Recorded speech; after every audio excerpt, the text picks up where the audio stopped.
नमस्कार, फाइटर समाचार में आपका स्वागत है। पेश आज 4 दिसंबर दोपहर 3 बजे राजस्थान की खास खबरें। सनातन हिंदुत्व और मोदी की गारंटी ने राजस्थान में रिवाज को बरकरार रखते हुए राज को बदल दिया। मुख्यमंत्री अशोक गहलोत की मुफ्त की योजनाएं और गारंटियां पिछले 30 साल से चल रही परिणाम बदलने की परंपरा को नहीं तोड़ पाई। भविष्यवाणी के लिए इन नतीजों में काफी कुछ है। कांग्रेस के लिए भारी चिंताएं हैं, क्योंकि सबसे प्रतिष्ठित राज्य राजस्थान तो उसने गवा ही दिया। छत्तीसगढ़ भी हाथ से निकल गया। पिछले 2 चुनाव से लोकसभा में एक सीट के लिए तरस रही कांग्रेस के लिए 2024 का चुनाव बड़ी चुनौती से कम नहीं होगा। हार की सबसे बड़ी वजह वो खुद है। असल में कांग्रेस जुलाई 2020 में उसी दिन हार गई जब गहलोत और पायलट खेमे की अलग अलग बाड़ेबंदी हुई थी। सितंबर 2022 में इसकी फाइनल रिहर्सल भी हो गई थी। नतीजा 3 दिसंबर 2023 को आया। अशोक गहलोत और सचिन पायलट के विवाद ने पार्टी को हाशिए पर धकेल दिया। पूरा चुनाव गहलोत ने अपने स्तर पर लड़ा और उनका मुकाबला सीधे मोदी से रहा। मोदी ने गहलोत के हाथ से सत्ता छीन ली। बेंगलुरु के एम चिन्नास्वामी स्टेडियम में 5वें और अंतिम T20 मैच में तेज गेंदबाज अर्शदीप सिंह ने अंतिम ओवर में 9 रनों का बचाव किया। श्रेयस अय्यर के शानदार अर्धशतक और अक्षर पटेल के हिट के बाद भारत ने ऑस्ट्रेलिया को 6 रनों से हरा दिया और 4-1 की सीरीज से जीत ली। यह भारत के लिए सुपर संडे था, क्योंकि अर्शदीप ने 3 ओवर में 37 रन देकर शानदार वापसी की और ऑस्ट्रेलिया के कप्तान मैथ्यू वेड का विकेट लेते हुए सिर्फ 3 रन दिए, जिससे भारत ने नाटकीय जीत हासिल की। लक्ष्य का पीछा करते हुए ऑस्ट्रेलिया 70वें ओवर में 128 पर क्रूज मोड में था। हालांकि भारतीयों ने शानदार गेंदबाजी की बदौलत वापसी की और आखिरी 5 ओवरों में 3 विकेट पर सिर्फ 38 रन दिए और ऑस्ट्रेलिया को 20 ओवरों में 154 पर 8 विकेट पर रोक दिया। 160 रन एम चिन्नास्वामी स्टेडियम में T20 आई क्रिकेट में किसी टीम द्वारा बचाव किया गया सबसे कम स्कोर है। विधानसभा चुनावों में कांग्रेस की हार के बाद अब उनके नजदीकी लोग ही सियासी हमले करने लग गए हैं। सीएम अशोक गहलोत के ओएसडी लोकेश शर्मा ने कांग्रेस की हार के लिए गहलोत को जिम्मेदार ठहराते हुए उन पर तल्ख कमेंट किया है। लोकेश शर्मा ने 25 सितंबर की घटना के लिए भी गहलोत को जिम्मेदार ठहराते हुए उन पर हाईकमान को धोखा देने तक का आरोप लगाया है।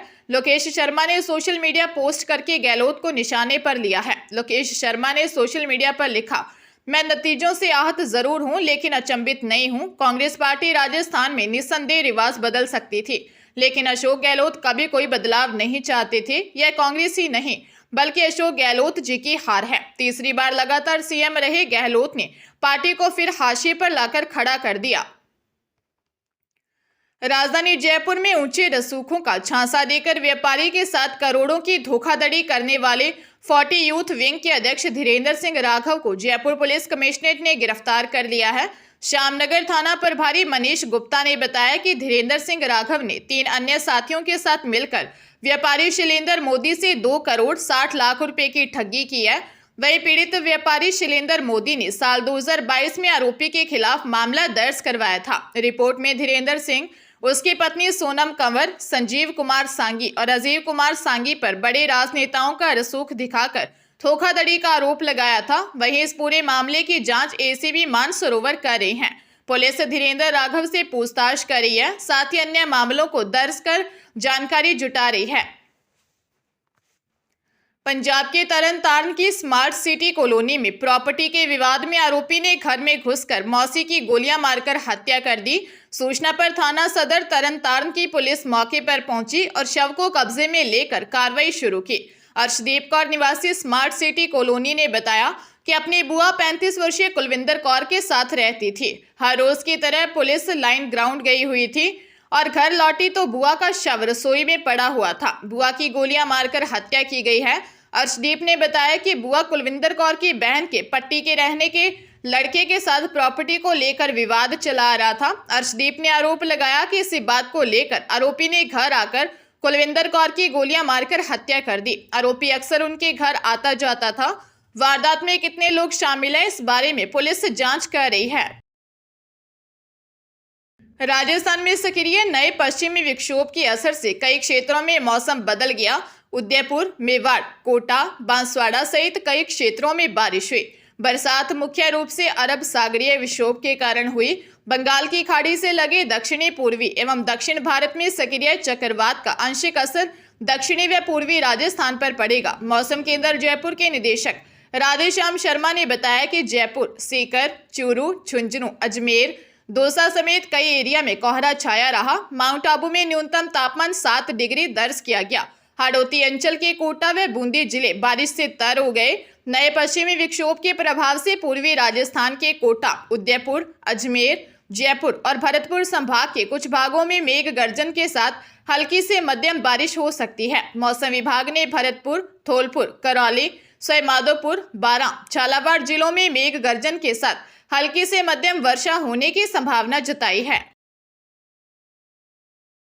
राजस्थान में विधानसभा चुनाव के नतीजे आ गए हैं। बीजेपी ने स्पष्ट बहुमत से चुनावी दंगल जीत लिया है। इन चुनावों में कई बड़े उलटफेर के साथ ही कई रोचक मुकाबले भी सामने आए हैं। राजस्थान में एक सीट पर जहां पति ने अपनी पत्नी को ही हराया है, वहीं एक सीट पर साली अपने जीजा पर भारी पड़ी। सीकर जिले की दांता रामगढ़ सीट पर कांग्रेस से मौजूदा विधायक वीरेंद्र सिंह चुनाव लड़े। वहीं जननायक जनता पार्टी से उनकी पत्नी डॉक्टर रीटा सिंह ने उन्हें टक्कर दी थी। वह जेजेपी की महिला मोर्चा की अध्यक्ष भी हैं।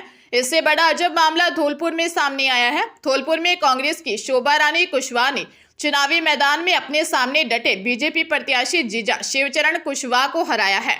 विधायक शोभा रानी साल 2018 में हुए विधानसभा चुनाव में भाजपा की टिकट पर विजयी रही थी।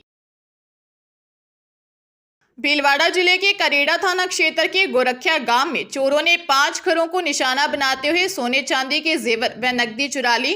प्रार्थी भालूराम गुर्जर ने थाने में दी रिपोर्ट में बताया कि भतीजी गोटी ने फोन कर बताया कि घर के सभी ताले टूटे हुए हैं, सामान बिखरा हुआ है। घर की तलाशी ली तो 1 किलो 460 ग्राम वजनी चांदी का कंदौरा व 5000 रुपये गायब मिले।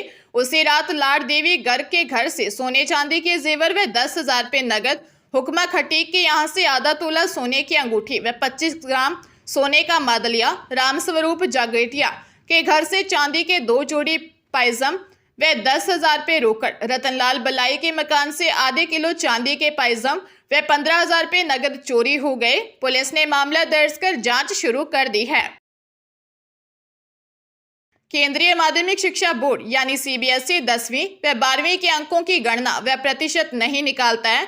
फिर भी संस्थान सर्वोत्तम 5 विषयों का निर्धारण कर छात्रों के प्रतिशत अंक निकाल सकेंगे। सीबीएसई को कक्षा 10वीं व 12वीं की बोर्ड परीक्षाओं में छात्रों के प्रतिशत की गणना के लिए मानदंड बताने के लिए अनुरोध प्राप्त हो रहे हैं। इस संबंध में उन्हें अवगत करवाया गया है कि परीक्षा नियमों के प्रावधानों के तहत कोई प्रतिशत नहीं निकाली जाती। यदि किसी परीक्षार्थी ने परीक्षा में 5 से अधिक विषय लिए हैं तो सर्वोत्तम 5 विषयों को निर्धारित करने का निर्णय प्रवेश देने वाली संस्था या नियोक्ता कर सकता है। पंजाब के जिला लुधियाना में नहर पार करते समय लोहारा पुल पर 2 बाइकों की जबरदस्त टक्कर हुई। हादसे में एक युवक की मौके पर ही मौत हो गई। 3 युवकों को घायल अवस्था में दीप अस्पताल पहुंचाया। डॉक्टरों ने एक युवक को तो पहले ही मृत घोषित कर दिया। युवक ने उपचार के दौरान दम तोड़ दिया। फिलहाल अभी एक युवक की हालत गंभीर है। मरने वाले युवकों की पहचान मनप्रीत सिंह और अरुण के रूप में हुई है। जानकारी के मुताबिक मनप्रीत सिंह और गुरप्रीत सिंह दोनों भाई बाइक पर किसी काम से बाड़ीवाल की तरफ जा रहे थे। लोहारा पुल के नजदीक नहर के पास अंधेरा था। सामने से अरुण नाम का युवक तेज रफ्तार बाइक से आया। अरुण से बाइक की ब्रेक नहीं लगी और बाइक असंतुलित हो गई। टक्कर होने के बाद तीनों युवक जमीन पर गिर गए। घायल युवकों को राहगीरों ने अस्पताल पहुंचाया, लेकिन तब तक एक युवक की मौत हो गई थी। एक युवक ने अस्पताल में दम तोड़ दिया। फिलहाल पुलिस मामले की जांच कर रही है।